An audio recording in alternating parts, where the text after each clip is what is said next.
La mañana llegó a la sierra de Durango con ese frío seco que congela las manos antes del amanecer. Ramón Delgado se levantó a las 5 como cada día, se lavó la cara con agua helada del tinaco y preparó café en la estufa de leña mientras escuchaba el silencio absoluto que solo existe en las montañas. Su rancho, situado a 40 kilómetros del pueblo más cercano, era un pedazo de tierra heredado de su abuelo. 20 hectáreas donde cultivaba maíz, frijol y chile, y donde mantenía una docena de vacas que ya conocía por nombre. Ramón tenía 42 años, la espalda marcada por décadas de trabajo en el campo y las manos callosas de quien nunca ha conocido otro oficio que no sea la tierra. Era un hombre de pocas palabras, que prefería la compañía de sus animales a la de la gente del pueblo. Vivía solo desde que su esposa Lucía había muerto 3 años atrás por una enfermedad que ningún doctor pudo curar a tiempo. Sus 2 hijos ya estaban grandes. Omar trabajaba en una maquiladora en Torreón y Diana estudiaba enfermería en la ciudad. El rancho era ahora su único compañero y su único propósito. Si te gusta esta historia, no olvides suscribirte y déjame un comentario diciéndome desde dónde nos estás viendo. Me ayudarías muchísimo. Ese miércoles por la mañana, Ramón terminó su café y salió al patio donde estaba estacionado su viejo tractor John Deere del 78.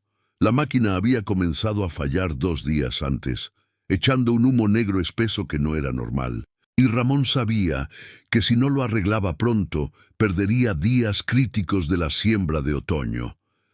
Se agachó junto al motor, abrió el compartimento delantero y comenzó a revisar las mangueras y filtros con la meticulosidad de alguien que ha reparado la misma máquina durante 20 años. Después de media hora de inspección, encontró que el problema estaba en el filtro de combustible. Necesitaba desmontarlo completamente para limpiarlo. Se arrastró debajo del tractor con su caja de herramientas, quitó los tornillos del guardabarros y comenzó a trabajar en el tanque de combustible. Fue entonces cuando su mano tocó algo extraño. Al principio pensó que era barro seco o algún nido de ratones, pero cuando jaló, sintió la textura inconfundible del plástico. Ramón se deslizó hacia afuera, confundido, y tiró con más fuerza. Del compartimento oculto entre el tanque y el chasis cayó un paquete rectangular envuelto en cinta adhesiva café. Luego otro, y otro más. El corazón de Ramón comenzó a latir más rápido. Desenvolvió parcialmente uno de los paquetes con manos temblorosas y vio el polvo blanco compactado. No era un hombre del mundo del crimen, pero había vivido lo suficiente en Durango como para saber exactamente qué era aquello. Cocaína. Y no era poca. Contó 7 paquetes, cada uno del tamaño de un ladrillo. Su primera reacción fue de pánico absoluto. Se puso de pie, miró hacia los cerros que rodeaban su rancho, como si alguien pudiera estar observándolo en ese preciso momento. El viento movía los matorrales y las nubes corrían sobre las montañas, pero no había señales de vida humana. Estaba completamente solo.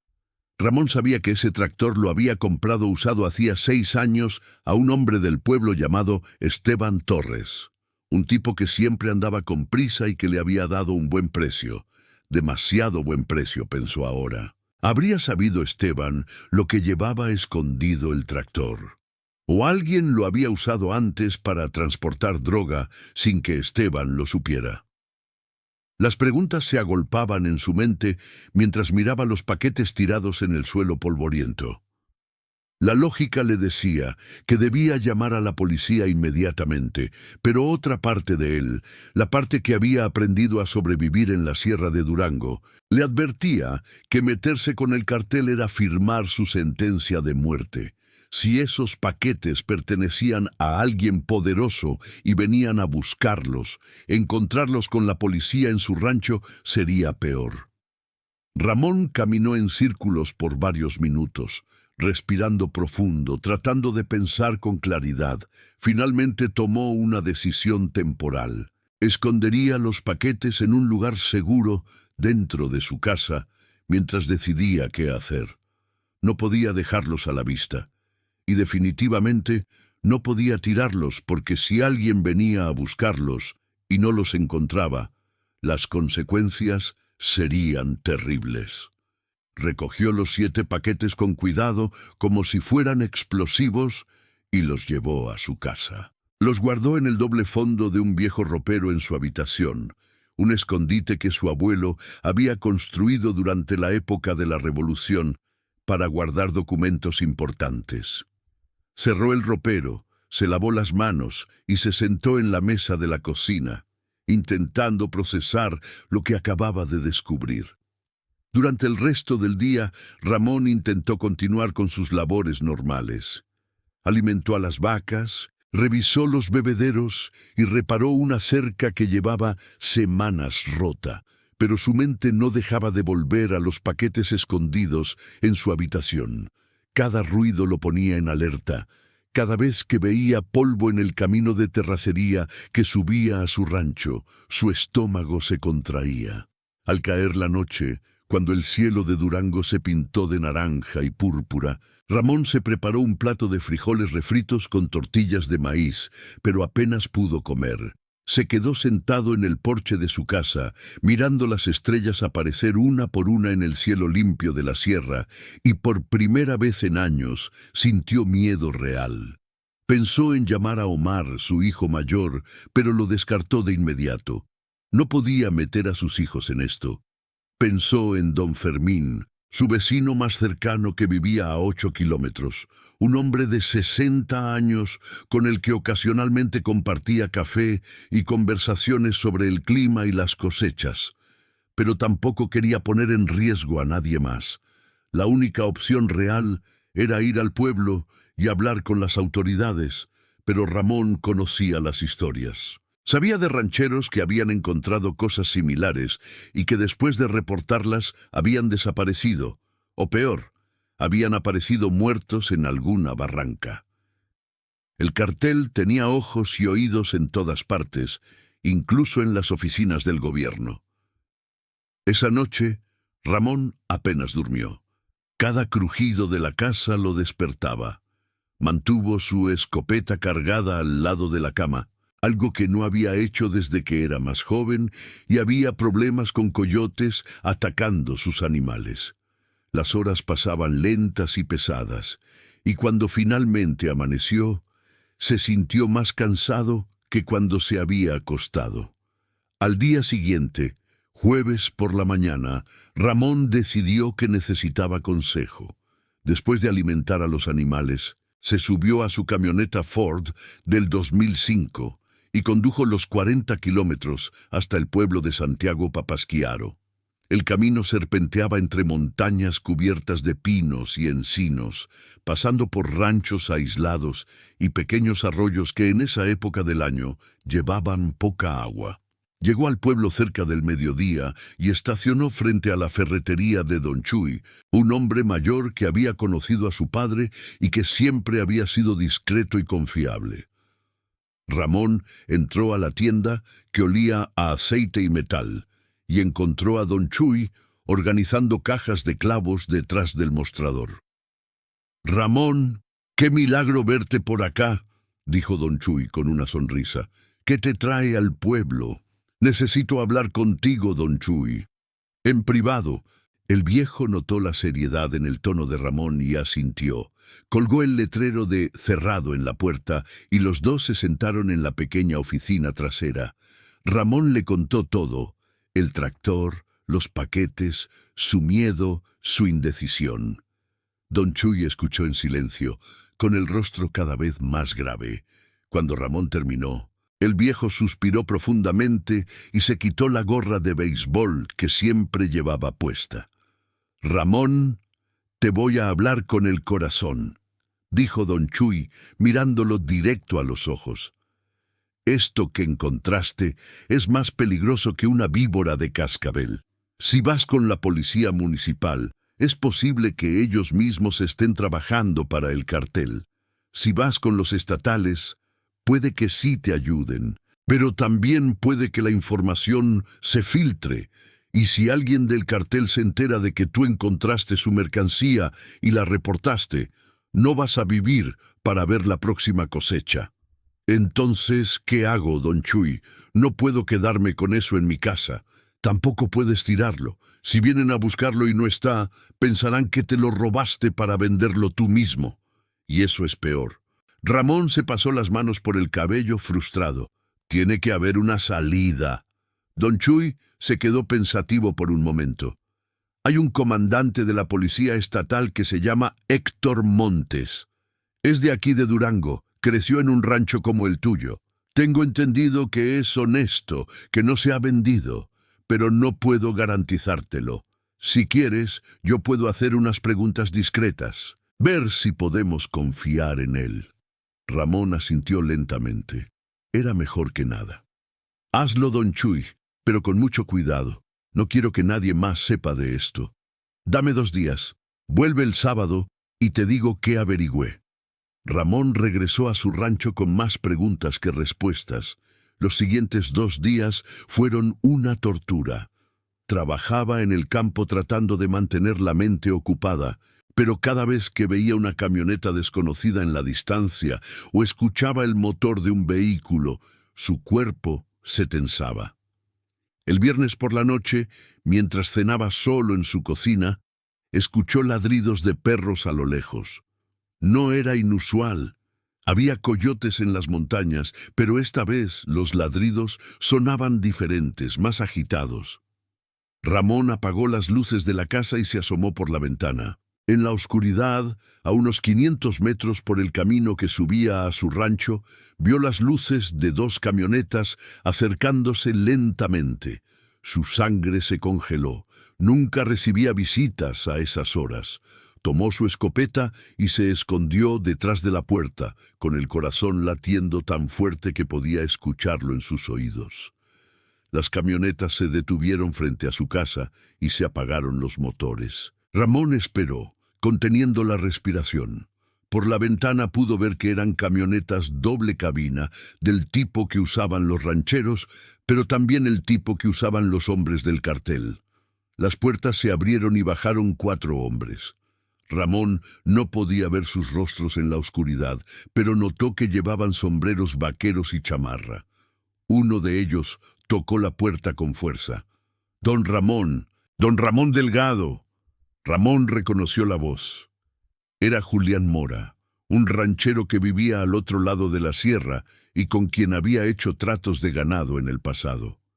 Respiró aliviado, pero aún así mantuvo la escopeta cerca mientras abría la puerta. «Julián, qué susto me diste. ¿Qué haces aquí a estas horas?» Julián se quitó el sombrero incómodo. «Perdona la hora, Ramón, pero necesitamos hablar urgente. ¿Podemos pasar?»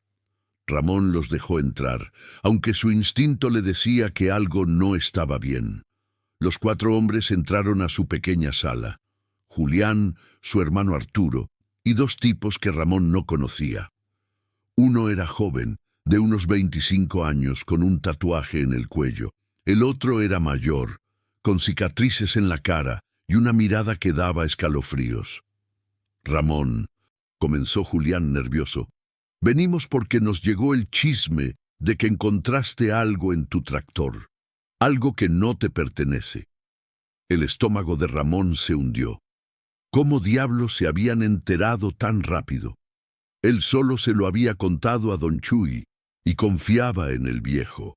Alguien más debía haber visto algo, o peor, don Chuy había hablado con la persona equivocada. «No sé de qué hablas, Julián». El hombre de las cicatrices se adelantó. Su voz era grave y amenazante. «No nos hagas perder el tiempo, ranchero. Sabemos que compraste ese tractor a Esteban Torres hace años.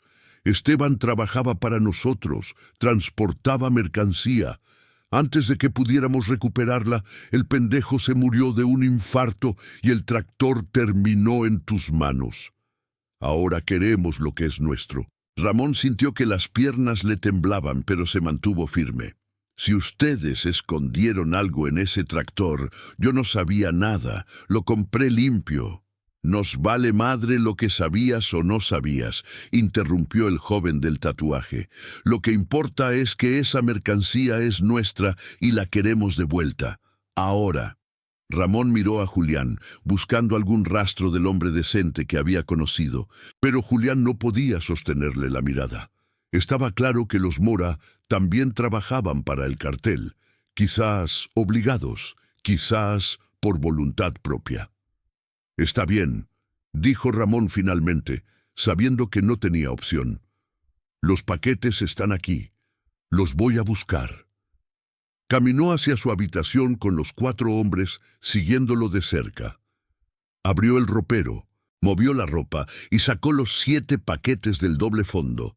Los puso sobre la cama y retrocedió. El hombre de las cicatrices los inspeccionó uno por uno, verificando que los sellos no estuvieran rotos. Después de unos minutos, asintió satisfecho. «Está completo. Bien hecho, ranchero. ¿Ya podemos irnos?», preguntó Ramón, queriendo que esa pesadilla terminara. «No tan rápido», dijo el hombre mayor. «Tienes 2 opciones. Primera, te olvidas de que esto pasó. Nunca viste nada, nunca encontraste nada, nunca hablaste con nadie. Si cumples, no tendremos problemas. Segunda, si se te ocurre ir con las autoridades o abrir la boca, no solo te matamos a ti, también visitamos a tu hijo en Torreón y a tu hija en la ciudad. ¿Quedó claro?». Ramón sintió una rabia fría subirle por la garganta, pero asintió. No tenía sentido resistirse ahora. «Quedó claro». «Perfecto. Julián, dale al señor algo por las molestias». Julián sacó un fajo de billetes de su chamarra y lo puso sobre la cama. Ramón ni siquiera lo miró. Los 4 hombres salieron de la casa llevándose los paquetes. Ramón escuchó las camionetas arrancar y alejarse por el camino de terracería hasta que el sonido de los motores se perdió en la distancia. Se sentó en la cama, temblando, y se dio cuenta de que había estado conteniendo la respiración. Miró el fajo de billetes con asco y lo aventó al suelo. No quería su dinero sucio. Solo quería que todo esto terminara. Esa noche no pudo dormir nada. Se quedó sentado en el porche con su escopeta mirando el camino, esperando que regresaran para matarlo de todas formas. Pero no volvieron. El silencio de la sierra lo envolvió nuevamente, pero ahora ese silencio se sentía amenazante, como si las montañas mismas estuvieran vigilándolo. Al día siguiente, sábado por la mañana, Ramón condujo de nuevo al pueblo para reunirse con don Chuy. Cuando llegó a la ferretería, encontró al viejo con el rostro descompuesto. «Ramón, gracias a Dios que estás bien. Escuché lo que pasó anoche». «¿Cómo te enteraste?». «En pueblos chicos, las noticias vuelan. Julián Mora estuvo en la cantina esta mañana temprano, tomando para calmar los nervios, y alguien escuchó que había ido a tu rancho». «¿Te hicieron algo?». Ramón negó con la cabeza. «Se llevaron lo que buscaban y me amenazaron. Dijeron que si hablo, matan a mis hijos». Don Chuy puso una mano en el hombro de Ramón. «Mijo, lamento haberte metido en esto. Yo hablé con el comandante Montes como me pediste, pero también mencioné tu situación de manera muy general a un contacto que pensé que era confiable. Creo que ahí se filtró la información. Es mi culpa». Ramón quería estar enojado, pero sabía que don Chuy había actuado con buenas intenciones. «Ya no importa. Lo hecho, hecho está. Ahora solo quiero olvidarme de todo esto». «¿Y el comandante Montes?». «Ya no quiero saber nada de él. No quiero hablar con nadie de las autoridades. Voy a hacer lo que me dijeron, olvidarme de que esto pasó». Don Chuy asintió tristemente. «Entiendo, pero Ramón, si algún día cambias de opinión, o si pasa algo más, yo sigo aquí. Y el comandante Montes también. Dicen que es de los buenos». Ramón agradeció con un gesto y regresó a su rancho. Durante las siguientes semanas trató de retomar su vida normal. Terminó de reparar el tractor, sembró su maíz de otoño, atendió sus vacas. Pero algo había cambiado en él. Ya no se sentía seguro en su propia tierra. Cada ruido extraño lo ponía en alerta. Dejó de disfrutar los atardeceres en el porche. Comenzó a dormir con la escopeta siempre al alcance. Sus hijos notaron el cambio cuando lo visitaron en diciembre para las fiestas. Omar, su hijo mayor, lo confrontó una noche después de la cena. «Papá, ¿qué te pasa? Te veo diferente, más nervioso. ¿Hay algo que debamos saber?» Ramón quiso contarles todo, pero recordó las amenazas. Si les decía la verdad, los pondría en peligro. «Estoy bien, mijo. Solo me estoy haciendo viejo y las noches frías me afectan más». Diana, su hija, tampoco se tragó la excusa, pero respetó el silencio de su padre. Los tres pasaron la Navidad juntos, pero Ramón no pudo disfrutarla completamente. La sombra de lo que había encontrado en el tractor seguía pesando sobre él. En enero, 2 meses después del incidente, Ramón recibió una visita inesperada. Era un hombre de unos 50 años, vestido con jeans y camisa de trabajo, que llegó solo en una camioneta blanca sin placas visibles. Tocó la puerta al mediodía, cuando Ramón estaba comiendo. «Señor Delgado, mi nombre es Héctor Montes. Soy comandante de la Policía Estatal. ¿Podemos hablar?» Ramón sintió que el estómago se le hacía un nudo. «Ya le dije a don Chuy que no quiero hablar con nadie de las autoridades». «Lo sé, y respeto su decisión, pero necesito que sepa algo importante.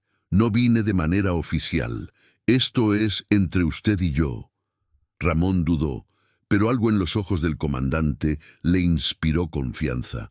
Lo dejó pasar y se sentaron en la mesa de la cocina. El comandante rechazó el café que Ramón le ofreció y fue directo al grano.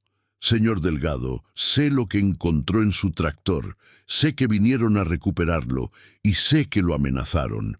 Don Chuy me contó todo, aunque usted le pidió que no lo hiciera. Pero lo hizo porque está preocupado por usted, y yo también. ¿A qué vino entonces? Ya se llevaron su droga. No tengo nada más que decir. Vain porque necesito su ayuda para atrapar a esta gente, y también vine a ofrecerle protección». Ramón se rió amargamente. «Protección. Comandante, con todo respeto, ustedes no pueden protegerme. El cartel tiene ojos en todas partes. Si coopero con ustedes, me matan. Así de simple. Tiene razón en que son poderosos, pero no son invencibles. Llevamos meses investigando a una célula del cartel que opera en esta región. Los hermanos Mora están involucrados, y también sabemos que usan ranchos y propiedades aisladas para almacenar droga antes de transportarla al norte. Lo que usted encontró es evidencia de que están usando tractores y maquinaria agrícola para mover la mercancía entre puntos. Esa información es valiosa. Yo no soy un informante, comandante. Soy un campesino que solo quiere vivir en paz». Héctor Montes se inclinó hacia adelante. «Lo entiendo perfectamente, señor Delgado, pero déjeme explicarle algo. Si usted no hace nada, ellos eventualmente volverán.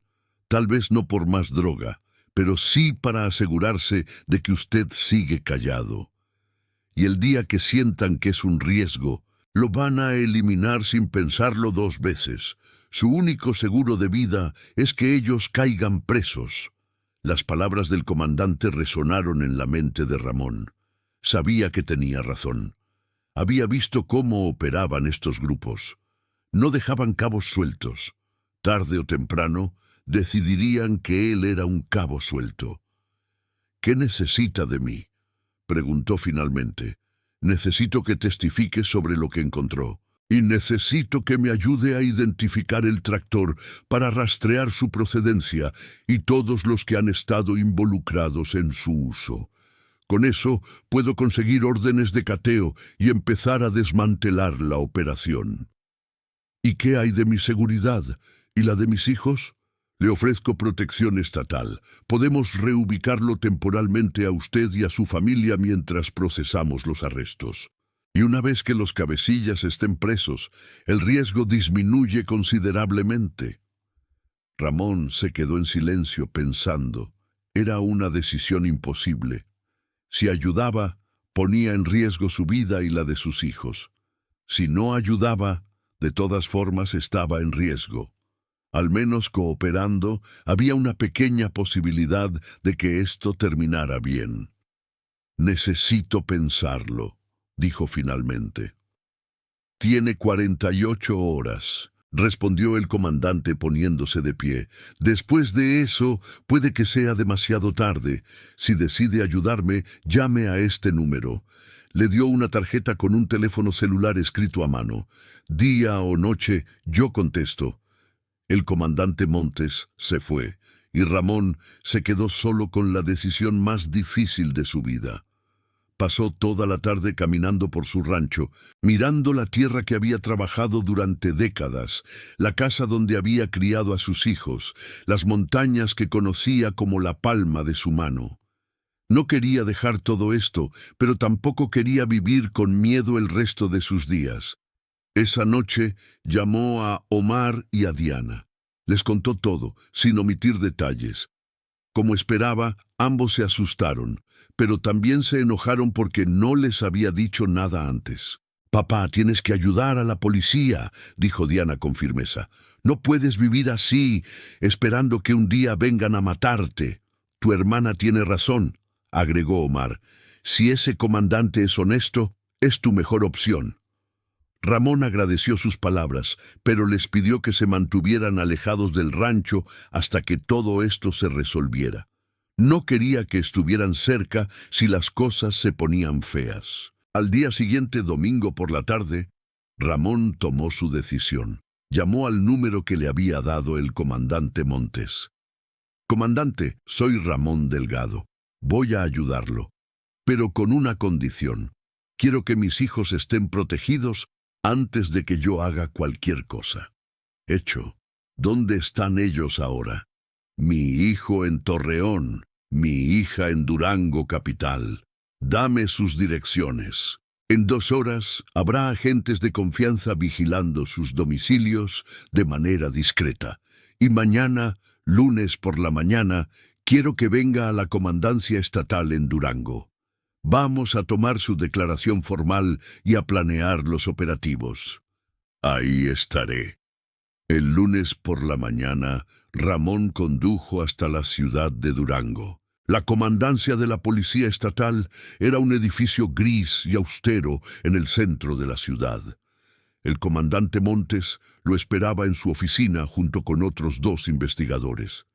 Durante 3 horas, Ramón contó todo: cómo había encontrado los paquetes, la visita de Julián Mora y los otros hombres, las amenazas, todo. Los investigadores tomaron fotografías del tractor, documentaron el compartimento oculto donde habían estado los paquetes, y Ramón firmó una declaración jurada. El comandante le explicó que con esa información podrían conseguir órdenes de cateo para los ranchos de los hermanos Mora y otros sospechosos. «Señor Delgado, esto que está haciendo es muy valiente», dijo el comandante. «Pero ahora viene la parte difícil. Vamos a tener que sacarlo del rancho por un tiempo. No es seguro que se quede ahí. ¿Y mi ganado? ¿Mis siembras? Podemos conseguir que un agente de confianza se quede en su rancho, haciéndose pasar por un trabajador que usted contrató. Pero usted tiene que desaparecer hasta que hagamos los arrestos». Ramón aceptó de mala gana. Le dolía abandonar su tierra, pero sabía que no había alternativa. Esa misma tarde, el comandante lo llevó a una casa de seguridad en las afueras de Durango, un lugar sencillo pero cómodo, donde podría quedarse el tiempo necesario. Omar y Diana fueron trasladados también, temporalmente, a lugares seguros. Durante los siguientes 10 días, Ramón vivió en esa casa sin poder salir, sin poder trabajar su tierra, sin poder hacer nada más que esperar. Era una tortura diferente, pero tortura al fin. El comandante Montes lo visitaba cada 2 días para mantenerlo informado del progreso de la investigación. Finalmente, el jueves de la segunda semana, el comandante llegó con buenas noticias. «Lo hicimos, señor Delgado. Esta madrugada ejecutamos 5 cateos simultáneos. Arrestamos a Julián y Arturo Mora. al hombre de las cicatrices que se llama Roberto Núñez, al joven del tatuaje y a otros 3 involucrados. Encontramos más droga, armas y documentos que vinculan a toda la célula. Es un golpe importante para el cartel en esta región. Ramón sintió un alivio inmenso, pero también temor. ¿Y ahora qué? ¿Puedo volver a mi rancho? Puede volver, pero le recomiendo que mantenga un perfil bajo. Es posible que otros miembros del cartel quieran venganza, aunque sin liderazgo local será más difícil que se organicen. Le vamos a dar un número de emergencia y vamos a mantener patrullajes periódicos por su zona. Ramón agradeció y 2 días después regresó a su rancho. El agente que había estado cuidando el lugar había hecho un buen trabajo. Las vacas estaban bien, la casa intacta. Pero cuando Ramón se bajó de la camioneta y caminó por su tierra, sintió que algo había cambiado para siempre. Las primeras semanas fueron difíciles. Cada ruido lo ponía en alerta, cada camioneta desconocida lo hacía alcanzar su escopeta. Pero lentamente, con el paso de los meses, las cosas comenzaron a normalizarse. Los hermanos Mora y sus cómplices fueron procesados y condenados a largas sentencias. El comandante Montes cumplió su palabra de mantener la identidad de Ramón en secreto durante el juicio, presentando la evidencia de manera que no lo expusiera directamente. Para junio, casi 6 meses después del incidente, Ramón finalmente comenzó a sentir que podía respirar de nuevo. Sus hijos lo visitaban regularmente, aunque Diana había decidido no volver a vivir en el rancho por miedo. Omar, en cambio, comenzó a hablar de regresar para ayudar a su padre con el trabajo del campo. Una tarde de julio, mientras Ramón reparaba una cerca cerca del arroyo, escuchó el sonido de una camioneta acercándose.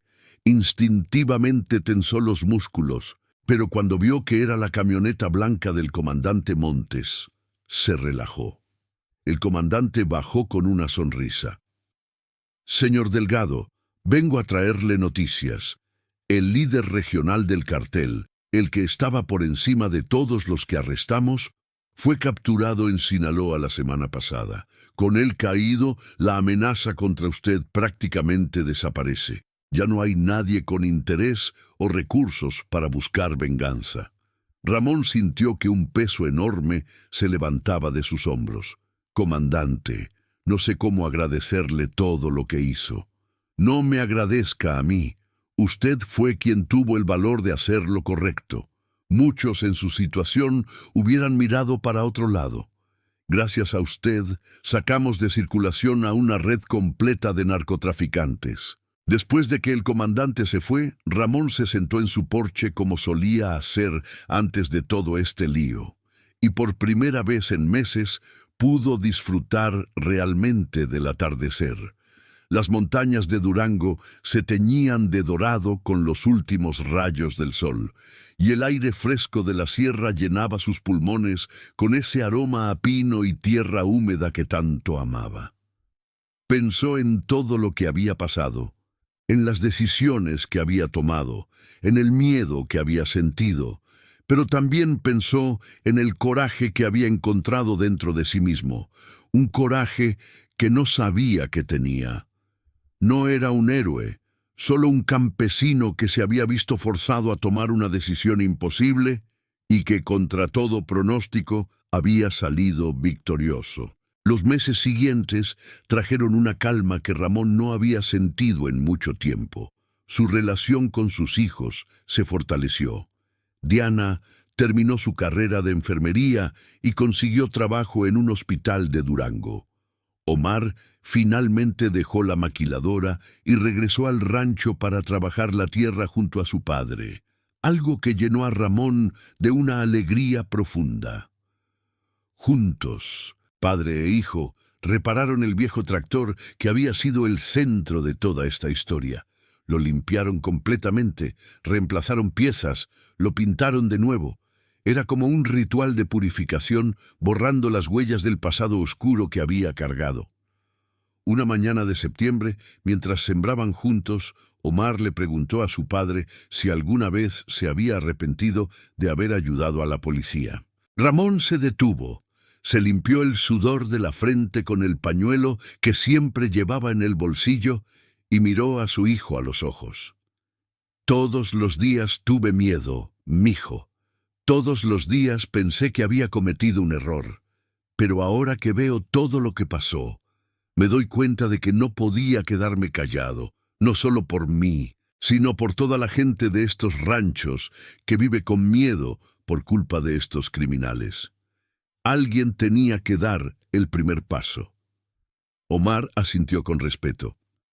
Estoy orgulloso de ti, papá. Esas palabras significaron más para Ramón que cualquier reconocimiento oficial. No necesitaba medallas ni honores, le bastaba con saber que había hecho lo correcto y que sus hijos lo respetaban por ello. El comandante Montes siguió visitándolo ocasionalmente, ya no por asuntos de investigación, sino como amigos. En una de esas visitas, le contó que el testimonio de Ramón había sido clave no solo para desmantelar la célula local, sino para una investigación más grande que había llevado al arresto de varios funcionarios corruptos que protegían al cartel. Su valentía tuvo un efecto dominó. «Señor Delgado», le dijo el comandante, «nunca lo sabrá con certeza, pero probablemente salvó vidas al ayudarnos a sacar a esta gente de las calles». Ramón escuchaba estas palabras con humildad. Él nunca se había visto como un héroe, solo como un hombre común que había sido puesto en una situación extraordinaria, pero en el fondo de su corazón sabía que había tomado la decisión correcta, aunque hubiera sido la más difícil de su vida. Con el tiempo, la historia de lo que había pasado en el rancho de Ramón se convirtió en una leyenda local. La gente del pueblo hablaba en voz baja sobre el campesino que había enfrentado al cartel y había vivido para contarlo. Algunos lo admiraban, otros pensaban que había sido una locura, pero Ramón no le prestaba atención a los rumores. Él seguía siendo el mismo hombre de siempre, levantándose antes del amanecer, trabajando su tierra, cuidando sus animales. Un año después del incidente, en el aniversario de aquel día que había encontrado los paquetes en el tractor, Ramón organizó una pequeña reunión en su rancho. Invitó a Don Chuy, al comandante Montes, a algunos vecinos de confianza y por supuesto a sus hijos. Sacrificó un cabrito, preparó barbacoa, sacó cerveza fría del refrigerador. Mientras todos comían y conversaban en el patio, Ramón se alejó un momento para estar solo. Caminó hasta la pequeña capilla que su abuelo había construido décadas atrás en un rincón del rancho, una estructura sencilla de adobe con un Cristo de madera en el altar. Se arrodilló y por primera vez en mucho tiempo rezó de verdad. Agradeció por estar vivo, por tener a sus hijos sanos, por haber encontrado el coraje cuando más lo necesitaba. Agradeció por las buenas personas que lo habían ayudado en el camino, como Don Chuy y el comandante Montes, y agradeció por su tierra, por esas montañas de Durango que lo habían visto nacer y que con suerte lo verían morir cuando llegara su hora. Cuando regresó al patio, Omar estaba contando una historia y todos reían. Ramón se sirvió una cerveza y se sentó junto a su hijo, sintiendo una paz que no había experimentado en mucho tiempo. La vida en el rancho no era fácil, nunca lo había sido, pero era su vida y había luchado para preservarla. Los años siguientes fueron tranquilos y productivos. Ramón y Omar expandieron las siembras, compraron más ganado, mejoraron las instalaciones del rancho. Diana se casó con un maestro de escuela y le dio a Ramón 2 nietos que llenaron de alegría sus últimos años. El viejo tractor, completamente restaurado, seguía funcionando sin problemas, un recordatorio constante de que hasta las herramientas más humildes pueden tener historias extraordinarias. De vez en cuando, Ramón recibía llamadas del comandante Montes pidiéndole consejo sobre otros casos en los que campesinos o rancheros se encontraban en situaciones similares. Ramón siempre los animaba a hacer lo correcto, a no dejarse intimidar, a confiar en que había gente buena en las autoridades dispuesta a ayudar. Una tarde de diciembre, 5 años después de aquel fatídico día, Ramón estaba sentado en su porche con sus nietos, jugando en el patio. El sol se ponía detrás de las montañas pintando el cielo de rojo y naranja. Omar salió de la casa con 2 cervezas y le dio una a su padre. «¿En qué piensas, papá?», le preguntó. Ramón sonrió, mirando a sus nietos correr entre las vacas sin ningún miedo, sin ninguna preocupación. «Pienso en lo afortunado que soy, mijo, en que a pesar de todo lo que pasó, todo salió bien. Tuve miedo, tuve dudas, pero nunca me rendí. Y ahora mira todo lo que tenemos». Omar puso una mano en el hombro de su padre. «Todo gracias a ti, viejo. Tuviste los pantalones para hacer lo que muchos no hubieran hecho». Ramón negó con la cabeza. «No fue solo yo, fue don Chuy, el comandante, tú y tu hermana apoyándome. Fue toda la gente buena que decidió ponerse de pie contra el mal. Eso es lo que hace la diferencia». Padre e hijo brindaron en silencio, disfrutando del atardecer. En la distancia, las montañas de Durango parecían guardianes eternos de esa tierra, testigos silenciosos de las luchas y victorias de quienes se atrevían a llamarla hogar. Ramón Delgado nunca se consideró un héroe. Para él, simplemente había sido un campesino haciendo lo que debía hacerse. Pero en esa región de la Sierra de Durango, su historia se contaba como ejemplo de que incluso el hombre más común puede tener un impacto extraordinario cuando decide hacer lo correcto, sin importar el precio. Y mientras el sol desaparecía completamente detrás de las montañas y las primeras estrellas comenzaban a aparecer en el cielo limpio, Ramón supo que su legado no sería solo la tierra que dejaría a sus hijos, sino la lección de que el coraje no es la ausencia de miedo, sino la decisión de actuar a pesar de él. Esa noche, cuando todos se fueron a dormir, Ramón salió una última vez al patio. Miró su viejo tractor estacionado cerca del establo, iluminado por la luz de la luna. Ya no le provocaba miedo ni angustia. Ahora era simplemente parte de su historia, un capítulo difícil pero superado.